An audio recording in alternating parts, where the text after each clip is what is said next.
గృహస్థు ధర్మం సన్యాసం. ఒక రాజు తన వద్దకు వచ్చే గృహస్థులను సన్యాసులను గృహస్థు ధర్మం గొప్పదా సన్యాసం గొప్పదా అని అడిగేవాడు. ఎవరినూ తేల్చి చెప్పలేకపోయారు. ఒకనాడు ఒక సన్యాసి రాగా అప్పటిట్లే ప్రశ్నించాను. ఆ సన్యాసి రెండూ గొప్పవే, ఆచరణ శూన్యులకు రెండూ చెడ్డవే అన్నాడు. రాజు వెంటనే సన్యాసిని రుజువు చేయగలవా అని అడిగాను. సన్యాసి నా వెంట రండి, రుజువు చేస్తాను అన్నాడు. రాజుని బ్రాహ్మణ వేషంలో సన్యాసి తన వెంటకు తీసుకుని వెళ్ళాడు. ఒకానొక పట్టణంలో ఒక రాకుమార్తెకి స్వయంవరోత్సవం జరుగుతుంది. ఆ స్వయంవరంని వారిద్దరూ చూడసాగిరి. వారి వెనకే ఒక సుందరుడు యువ సన్యాసి ఆ ఉత్సవాన్ని చూచుండెను.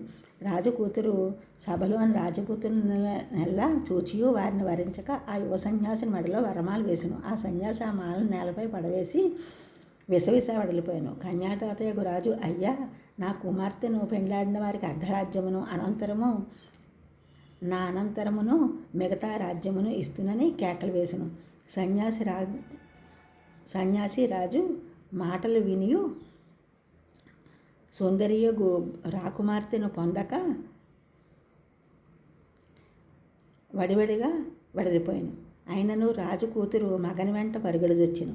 ఈ చిత్రమును చూచిన ఆ రాజు సన్యాసి వారిని అనుసరించిరి. ఆ యువ సన్యాసి పొదల్లోకి వెళ్ళి మాయమయ్యను. ఒంటరిగా వచ్చుచున్న రాకుమార్తెను రాజు పలకరించి రాత్రి ఎగుడిచే రాజు సన్యాసి ఆ రాకుమార్తె ఒక చెట్టు కింద విశ్రమించిరి. ఆ చెట్టుపైన ఒక పక్షి ఆలుబిడ్డలతో నివసించుచుండెను. అందరి మగపక్షి తన చెట్టు కింద విశ్రమించుచున్నవారు చలితో బాధపడుతున్నారే, వారి నా అతిథులు అని చెప్పి ఒక నిప్పు పుల్లను జాగ్రత్తగా కింద పడినట్లు జారవేసెను. మరికొన్ని పుల్లలు తెచ్చి అందువేసి చలి కాగిరి.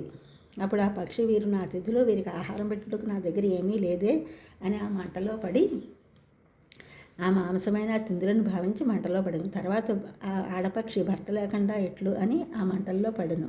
తర్వాత పిల్లలు తల్లిదండ్రులు లేక ఎట్లు అని వారు కూడా ఆ మంటల్లో పడిరి.